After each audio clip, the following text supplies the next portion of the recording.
Tonight, this is going to be more of a teaching rather than preaching. So if you get your Bibles out, I want to give you a few scripture references. And you might want to mark them. The first one is Matthew chapter 27. Matthew chapter 27, verses 62 through 66. Matthew 27, 62 through 66. Arnie, I'm really hollow up here. Okay. And the second one will be John chapter 19. John chapter 19, verses 38 through 42. And then John chapter 20, verses 1 through 9. So that's Matthew 27, 62 through 66, John 19, 38 through 42, and John 20, 1 through 9. I want to start by dispelling some legends that are used when people teach or preach about the folded napkin, the face cloth, the burial cloth that was found in the tomb that was rolled up or folded. I do not mean to cause any harm, but sometimes people add some legends and stories into the Bible lesson, and they're good. They pull at people's heart, but they don't have anything to do with the truth. So if you've heard that it was said that the reason why this napkin was folded was because of a Jewish tradition, that when the carpenter was finished working at your house, since you fed the carpenter while he was there, that if he was finished, if his work was finished at that last meal, he would fold up the napkin or the tablecloth, however you want to refer to it, especially if you got a beard like me, you need some cloth, right? If you've heard that it was said that that was Jesus' way of saying his work was finished, it's a good story. It's not true. If you have heard also another legend that goes something like this, that if someone came to your house and you provided hospitality, because hospitality today, as back in biblical times, was very important in the Mideast, that if you invited a guest in and they felt like the hospitality was grand and the meal was wonderful, they wouldn't do like we do at a restaurant today and wad the napkin up and throw it back on the table. They would fold it. And it was their way of saying, I'm going to come back. I enjoyed this. If you've heard that said in reference to this passage, it's a nice story, but it's not the truth. Those are legends. Those are preacher stories. And so tonight, what I'd like to do is walk you through a couple of these passages to show you what caused John and Peter to believe in the resurrection of Jesus before they understood the scriptures that applied to the resurrection. Because John tells us plainly that what happened to them that day was a revelation before they really grasped the scriptures that related to the resurrection. So we will start, I believe, in John 19. But in order to understand this, I have to go through some educational material about burial practices. Embalming people and using caskets like we do in America, it's really kind of a new invention when you think of how old the Bible is. And embalming in particular really is more of a recent type of invention. In fact, there are some countries, even today, they don't embalm the dead. Muslims and Jews, if they're traditional, still bury the dead within 24 hours. Muslims go right into the ground, no casket, no preparation. So some of these things that we do today actually have been put together because of health codes and city ordinances and different things like that. So I want to take you back and look at what happened in biblical times. Now, Israel, for the most part, is a more dry, arid land than like we have here in the United States. At times it would be more like our Arizona or New Mexico, the southern portions of the southwest in our country. And it tends to be a hot climate most of the year. And so in that type of climate, a body would decay fairly quickly because they're not using the embalming practices. So people would be buried within 24 hours. And there are traditions that still are practiced today by some Jews. It would be the oldest son, and if there wasn't an oldest son, it would be the next of kin that had the honor of closing the eyes of the deceased. And there was the face cloth, the burial cloth for the head. Sometimes it was adorned with embroidery and maybe some symbols of the faith. But it was used not only to cover the face, but to kind of tie it underneath the jaw to keep the jaw closed. Today, morticians have other ways of making sure the jaw stays closed of our deceased loved ones that are in the casket. Now, before the body would be wrapped, there was also another special honor in a holy ceremony.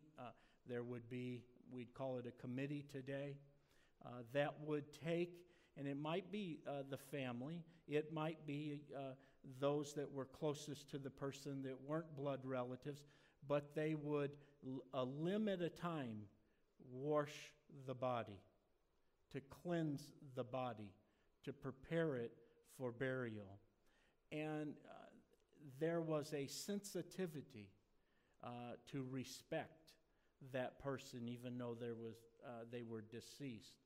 There was a reverence for what was about to happen. So the body wouldn't be totally unclothed at any time. The private parts would be covered during the entire ceremony, and each limb would be taken and washed and cleansed. Now, it wouldn't have been in a tub. They would have used cloths, wet cloths, and cleansed the body. After the body is washed, then there's a process of where they would wrap the body. Now, if you were a more wealthy person, you would be wrapped in linen, and also spices would be put in the folds of the linen wrappings. It's interesting that Jesus came into this earth and was wrapped in swaddling clothes in linen, and when his physical body, in a sense, left this earth from the physical perspective, it was wrapped again in linen. But only the wealthy could afford the spices that would be necessary, the aloe and the myrrh. So the Jews did not embalm or use coffins. A poor person was probably just buried in a shallow grave and rocks placed on top of it to keep the animals and the birds of prey from picking at or dragging the body away. But if you were a wealthy person, you probably had a family tomb that may have been picked out a couple of generations even before you came around. It's not uncommon even today, especially in the South, for families to have a generational cemetery plot. And you can see the lineage of that family because they've bought a big plot. That's a little more difficult today because everybody lives so far apart. We move all around the country.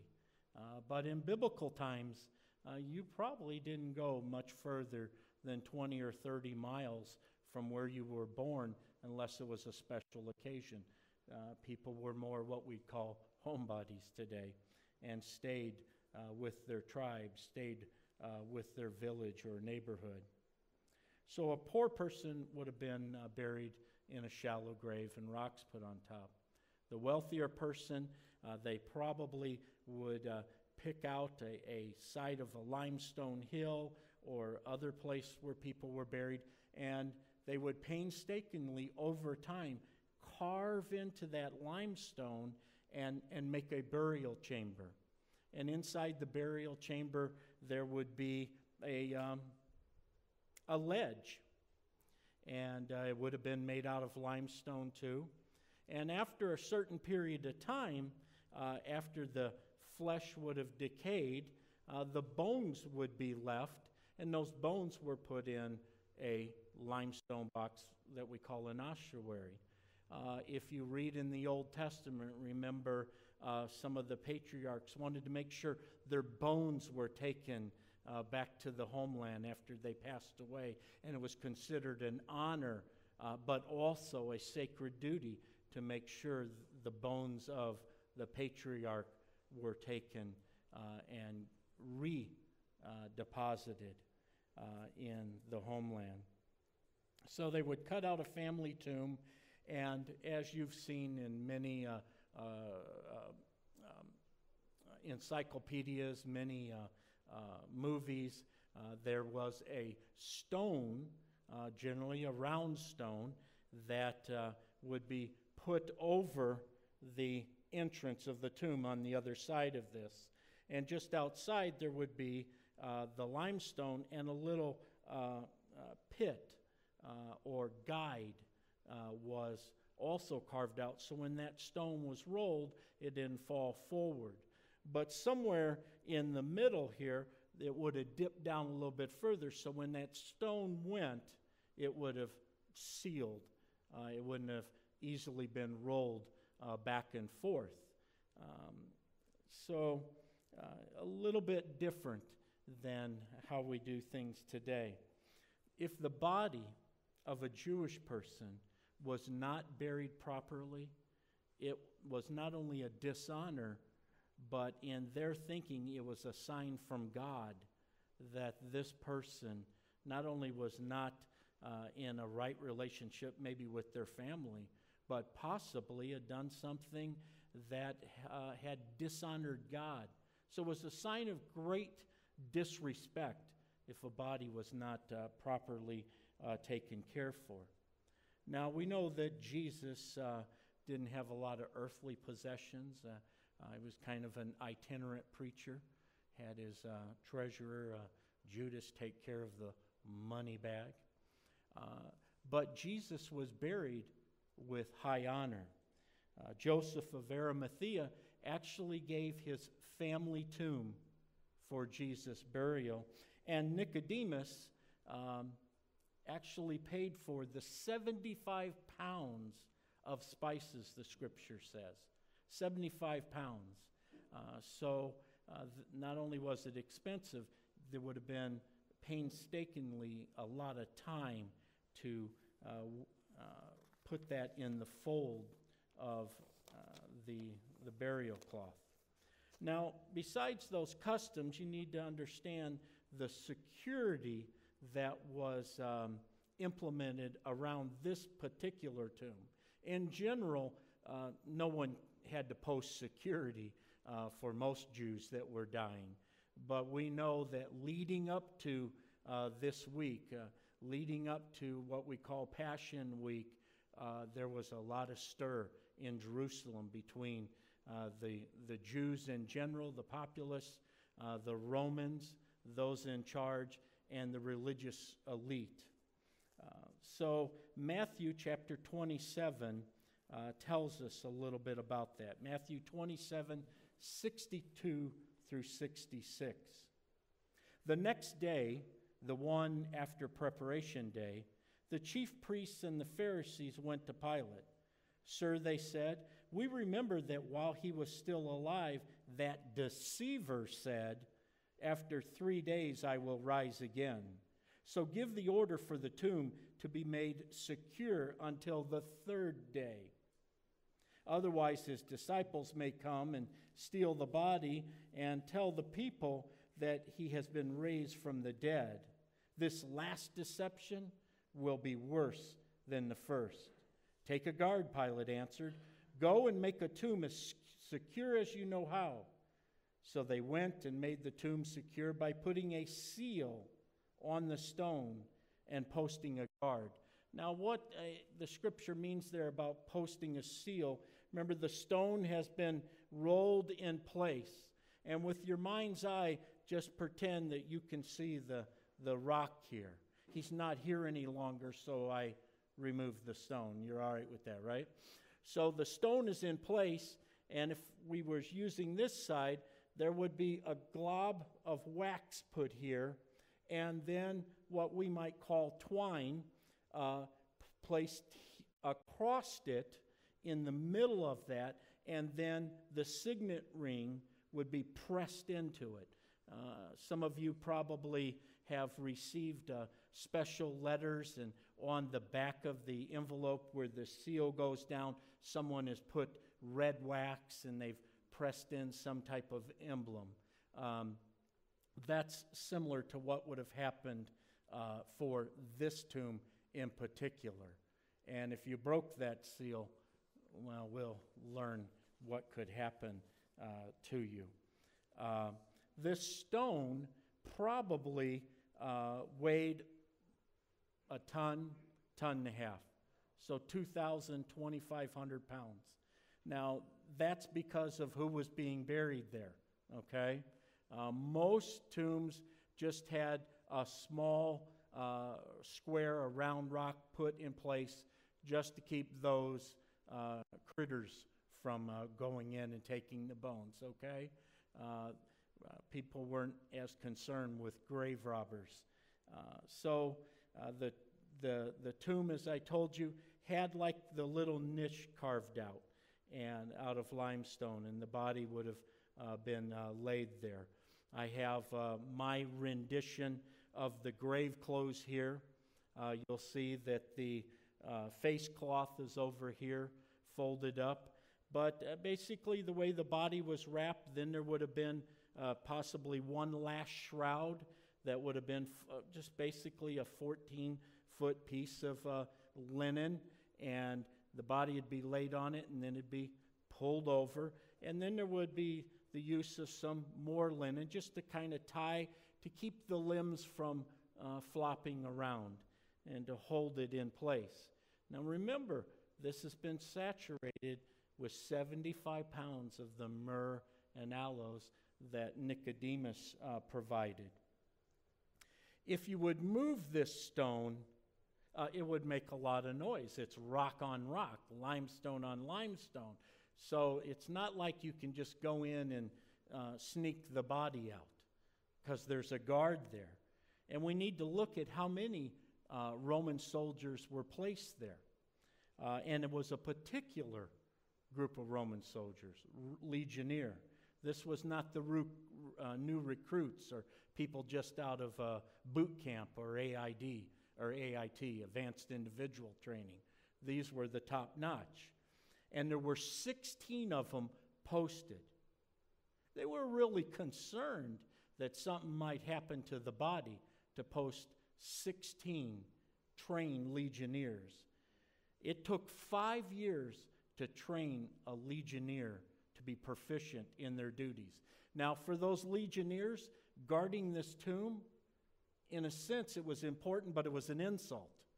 They were trained to be able to wipe out their enemy anywhere within a 6-foot range of themselves. They were masters at hand-to-hand combat. They were masters at using their shield. They were masters at using the pilum or the spear. Their leather shoes would have had hobnails in the bottom, not like golf cleats, but to make sure that they could dig in to the ground and not be easily moved. And when they would have the shield in front of them, they'd do kind of like you see riot police do today, moving forward, and sometimes even taking their sword and hitting the front just to add some intimidation. So this was kind of the special forces of the Roman army. It took 5 years of specialized training before you would know if you had cut the mustard, so to speak, to be a legionnaire. They'd fight to the death. That was their code. Honor, loyalty, and fight to the death. That's what they were trained for. That's what their whole life was about. So they're placed on guard duty. Historically, we have some stories about legionnaires that fell asleep on guard duty. Not this tomb here, but fell asleep. What the commander would do is take a torch and set their clothes on fire to teach them a lesson. They could be killed instantly by the commander for falling asleep on duty or being derelict of duty or going AWOL or running away in the face of battle. So you have 16 men that are the special forces of their day that are guarding one man's tomb with 1.5 tons rock, with the threat of death if they fail at their duty. Now, I think if someone would have stole the body, I believe they would have said someone stole the body, because remember, they're at threat of death anyway. So they end up telling the truth that there was an earthquake. Now, we know that an angel rolled the stone away, and these guards were terrified. I've never seen an angel, okay? It scared me to death. I mean, all it took was Jim coming and tapping me on the shoulder. And the reason why it scared me tonight is I'm focusing the camera so it looks like we're just inside the tomb and you don't see anything else. And I'm watching Carla praise the Lord, and I'm saying in my heart, Lord, should she do this later just for the internet? And at that time, Jim's tapping me on the back, and it's like, whoa, it caught me off guard. That would have been a quick answer from the Lord. But it wasn't the Lord that spoke to me. He used Jim and said, what do you think we tape that at the end? So he did confirm, but it scared me to death. And so just think how they'd have felt if they saw this angel and heard this heavy stone being rolled away. Now let's go to John chapter 20, verses 3 through 9. Here's where we really pick up the meat of the story. John chapter 20, verses 3 through 9. It's about a race, a foot race, between two disciples that we know well. John, who is writing this story, who says, the beloved disciple, and Peter. Now we know Peter. Peter is braggadocious. Peter's a kind of in-your-face guy. Peter speaks before he thinks. And then, even if it pops in his mind, he'll just say it anyway. He has no problem confronting people. He has no problem cutting off soldiers' ears. He has no problem telling Jesus he'll never deny him. Peter is not really worried about what people think about him. He's his own man. So in John chapter 20, so Peter and the other disciple started for the tomb. Both were running, But the other disciple, who's the other disciple? John. He just doesn't mention his name here. The other disciple outran Peter and reached the tomb first. Can I give you a little aside? I messed up my knee when I was in Haiti, and it had healed, and then recently with some ice I retwisted it, but I did a very good job. And it's been hard for me to walk at the prison. It's been hard for me to walk at the jail. I actually was almost in tears the other day. I haven't drank alcohol or done any street drugs in 33 years. I take medications seldom. I haven't had any pain medication at least in 30 years. And in the pain, Michael, it was the first time I had ever considered drinking rum in nearly 33 years because the pain was so bad. I didn't drink any rum. I just want to let you know that. But the thought came across my mind, and tears came to my eyes. Not that I'm hard-hearted, but this was excruciating pain. So when I was studying this passage, you know, I kind of talk with God in funny ways. I go, if there were 3 disciples that day and I was one of them, Resurrection Day had been over by the time I got there. But this foot race, Peter, he outran John and got to the tomb first. Isn't that just like him? He's going to beat everybody to the punch. He bent over and looked in at the strips of linen lying there, but he did not go in. So John doesn't go in. He gets to the door. Let me see if I can come over this way. He gets over. He's on the outside, John is, and he kind of peers in. Scripture says he looked in, but he did not go in. And then Simon Peter, who was behind him, arrived and went into the tomb. Now, I don't know if John was in the way and he kind of pushed him out of the way, but he just went on in. Peter saw the strips of linen lying there, as well as the burial cloth that had been around Jesus' head. The cloth was folded up by itself, separate from the linen. So John is looking. He doesn't go in. He doesn't notice the face cloth folded up or rolled up. Peter barges in like in normal self, and he saw also, and he notices the grave clothes, and he notices the face cloth.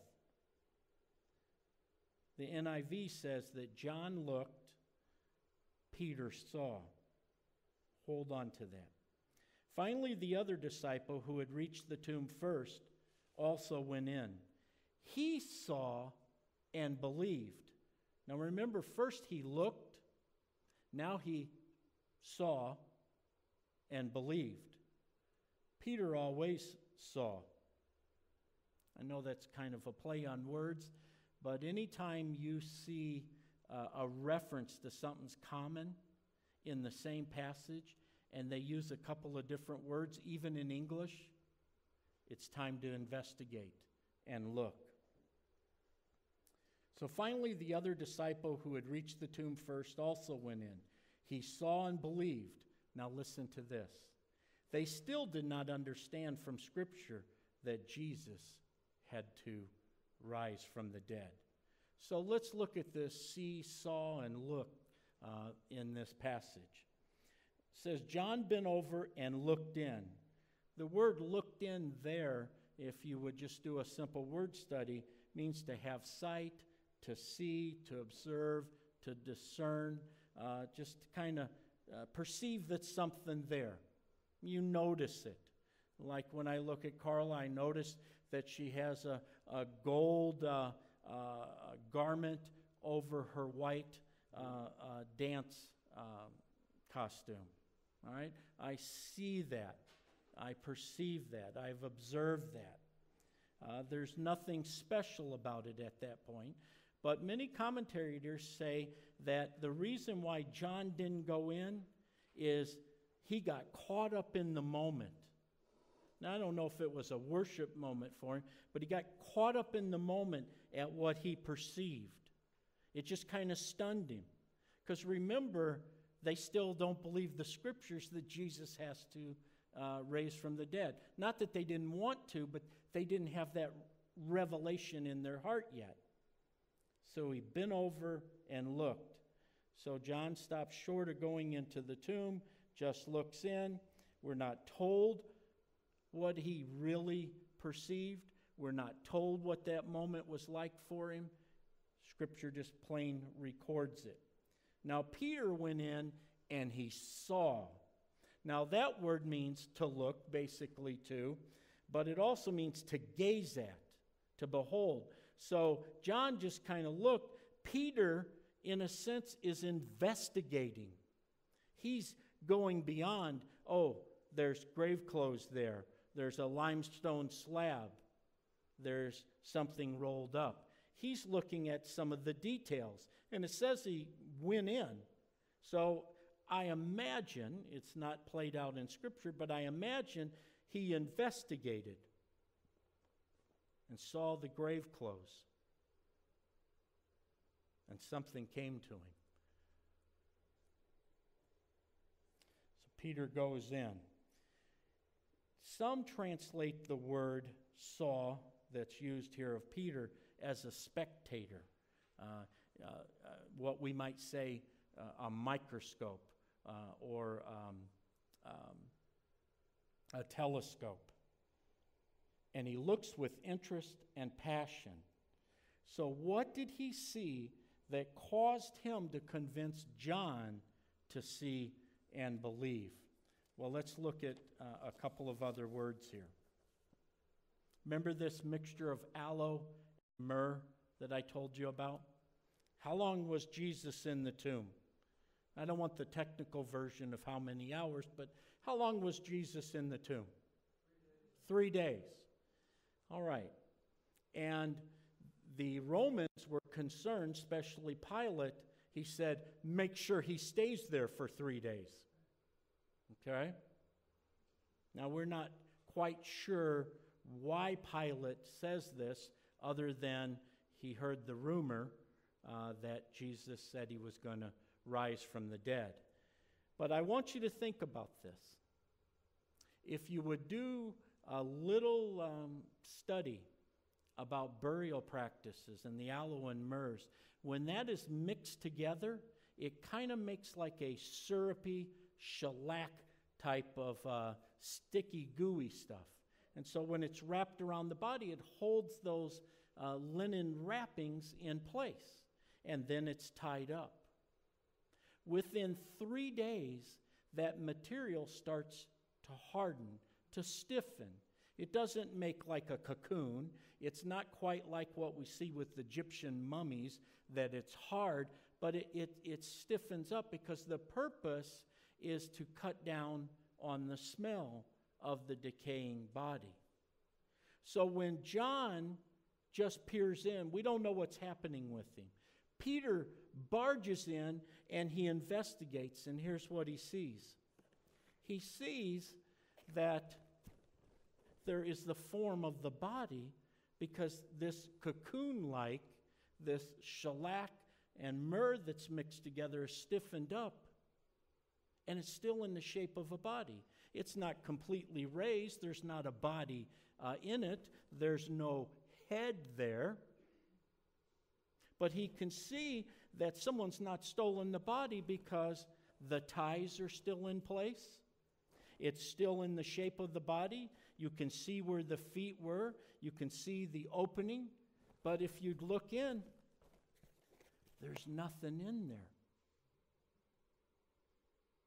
Now, if someone would have come and stole the body, they would have taken a sword, a knife, and they'd have cut these off and took the body out, or they would have just grabbed the body in the grave clothes and ran with it to a safe place. But not so on this day. No one stole the body, because this body was resurrected. This body passed through these grave clothes, and they slowly just sank down because the body was gone. If it would have been a thief, not only would he have destroyed the grave clothes, he would not have taken time to roll up the face cloth. Who did that? Jesus, because he wasn't worried about anything that could happen to him, because Pilate and the Jews never really took his life. Scripture says he gave it up of his own free will. No man tooketh his life. It was a part of the plan of God. That's why, to me, I don't really care so much what Pilate said. I mean, there is some interesting teachings there. And I really do not care that the Jews said, let his blood be upon our heads and our children, and the whole controversy that came about for that. I don't really scapegoat Judas for betraying Jesus, because Judas didn't kill Jesus. The Romans really didn't take his life. I mean, he was killed, but no one took anything from him. He willingly gave it up.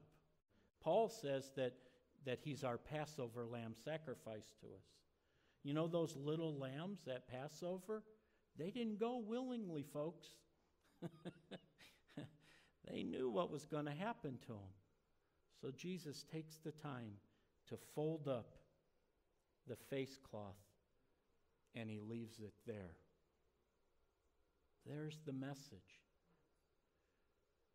No one took his life, and no one could hold him in the grave. The soldiers couldn't.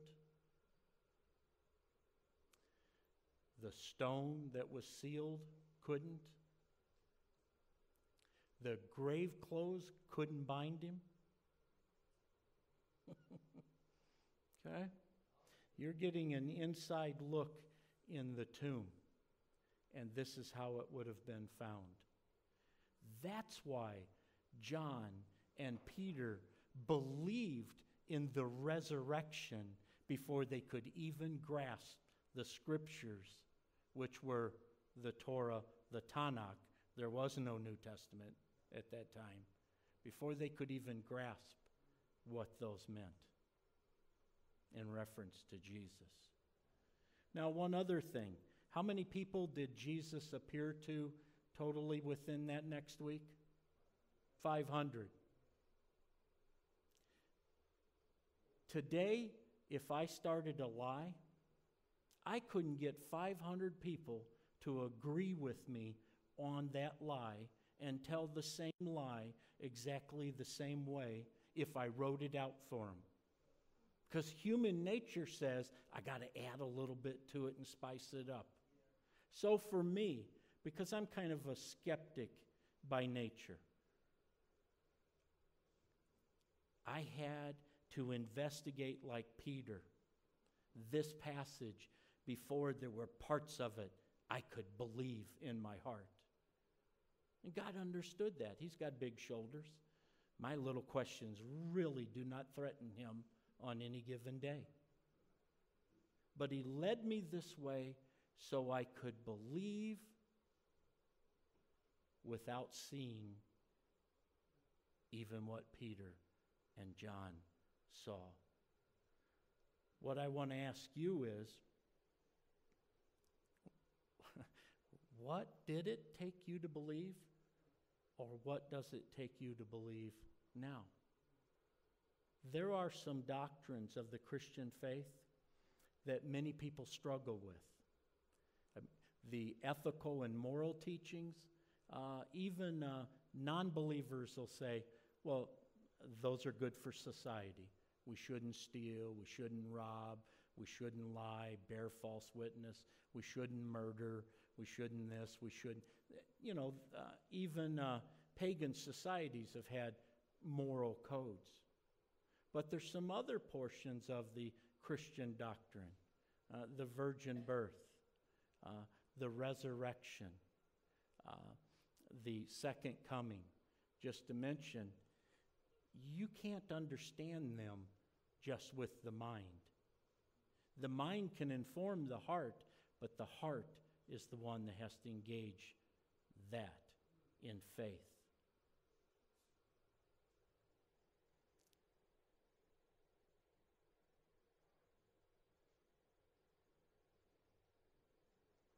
If you'll look behind me and you look closely, you can see the 3 crosses.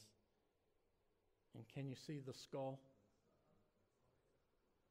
That's another teaching about a place called Golgotha.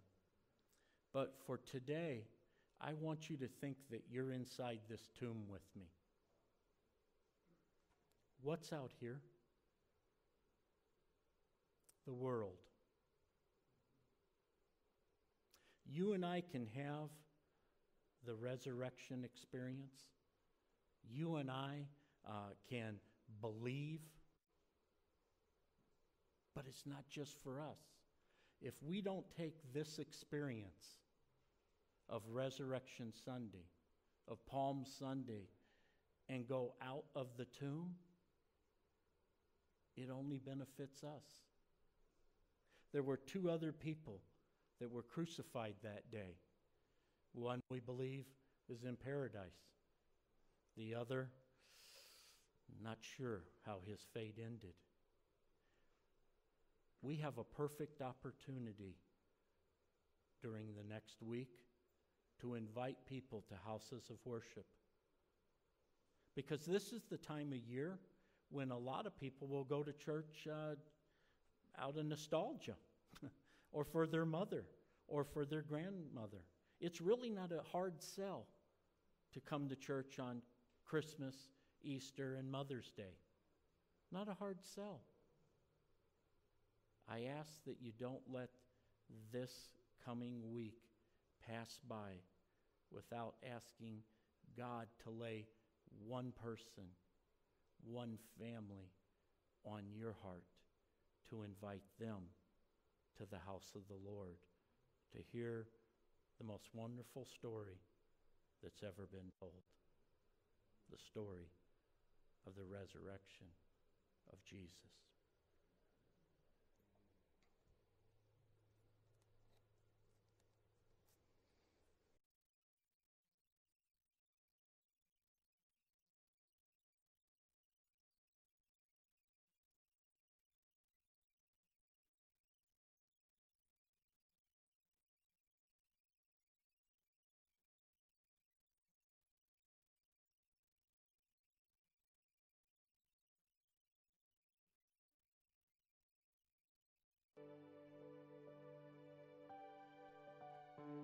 I'm just going to play softly. And I just want you to take some time to do what Pastor Terry just said and think of one person you could invite and say a prayer for them.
One time a year, the high priest would go into the Holy of Holies. And then the Holy of Holies was the Ark of the Covenant. The Ark of the Covenant was kind of like the spiritual safety deposit box, because God's commands were on the tablets, the broken and unbroken tablets. This top portion was a solid piece of gold. There's disagreement about how much it weighed, but it was called the mercy seat. It's actually considered a separate holy vessel in and of itself. And the ark, or the box, is the other part. On each end of the mercy seat was a cherub facing the center. The high priest would come in through the veil that you'll have to just pretend with your mind's eye is in front of us. And he would sprinkle blood from the sacrifice onto the mercy seat. How many times? 7 times.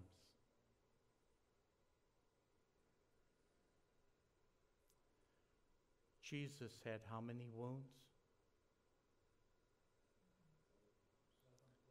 The crown of thorns, 1. Left, 2. Right, 3. Back, 4. Feet, 5 and 6, and 7 in the side. 7 wounds. The mercy seat. On this slab, there would have been a representation of those 7 wounds. Because they beat him so bad that no matter how much they wrapped him, you would have been able to tell where the wounds were. The various gospel writers talk about angels coming to the tomb or being in the tomb. And for me, God once again confirms the picture of the Ark of the Covenant. I'm not going to tell you where it's at because I want you to read it this week. But isn't there one place in the gospel that talks about that there was an angel at each end? For me,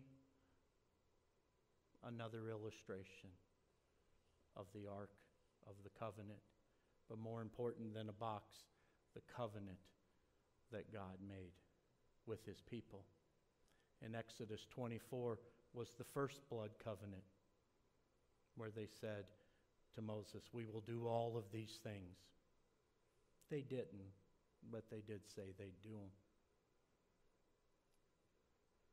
Passion Week is about the only other blood covenant, the second blood covenant, the new covenant, the New Testament, the new agreement that all can have personally with Jesus Christ, the Son of God.